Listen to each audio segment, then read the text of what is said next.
हाला आसिफ अली ज़रदारी ऐं फरियाल टालपुर रिहाई कमेटी जे बानी मीर गाजू ख़ान मल्ला आला प्रेस क्लब में प्रेस कॉन्फ्रेंस कंदे चयो त पाकिस्तान तारीख़ जे हिकु नाज़ुक मोड़ मां गुज़री रहियो आहे। पीपुल्स पार्टी मुख़ालिफ़ क़ुवतनि हमेशह पाकिस्तान खे कमज़ोर करण लाइ पीपी जी क़यादत मथां जानी हमला तोड़े जेल जूं सख़्तियूं ॾिनियूं आहिनि। तंहिं बावजूद बि अॻूणे सदर आसिफ अली ज़रदारी ऐं बिलावल भुट्टो मुल्क जी सालमियत लाइ अमुन जो झंडो खणी पंहिंजो किरदारु अदा कयो आहे।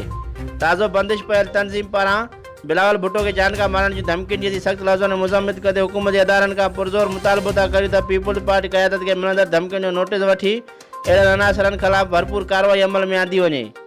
इमरान ख़ान जी क़यादत में मौजूदु वफ़ाक़ी हुकूमत बिलावल भुट्टो खे धमकियूं ॾींदड़ मुल्क दुश्मन अनासरनि ख़िलाफ़ क़ानूनी कार्रवाई अमल में न आंदी त इहो सम्झो वेंदो त अहिड़नि अनासरनि जी जेके मुल्क खे कमज़ोर करणु चाहिनि था। हिन चयो त इमरान ख़ान जी हुकूमत आवाम दुश्मन आहे।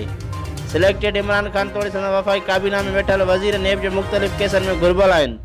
हिन वक़्तु मुल्क अंदरि खंड ऐं अटे जो बहरान वफ़ाक़ी हुकूमत जे हथ सां पैदा कयल आहे, छाकाणि जो खंड ऐं अटे जा ज़ख़ीरा अंदोज़ी में मुलवस माफ़ियाऊं वफ़ाक़ी वज़ीरनि जी पुश्त पनाही में कमु करे रहियूं आहिनि। नेब जो अदारो वफ़ाक़ी हुकूमत जे अहिड़नि अवाम दुश्मन अनासरनि ख़िलाफ़ कार्रवाई करण बजाए हर वक़्तु सियासी मुख़ालिफ़नि लाइ इस्तेमालु थी रहियो आहे। नेब खे पंहिंजी शफ़ाफ़ियत ज़ाहिर करण लाइ सिंध अंदरि मौजूदु बदउनवान अनासरनि जी चीफ हलीम आदिल शेख ऐं ॿियनि ख़िलाफ़ पिणु क़ानूनी कार्रवाई अमल में आणणु घुरिजे। Report Musharraf Hajano, Sindh social news, हाला।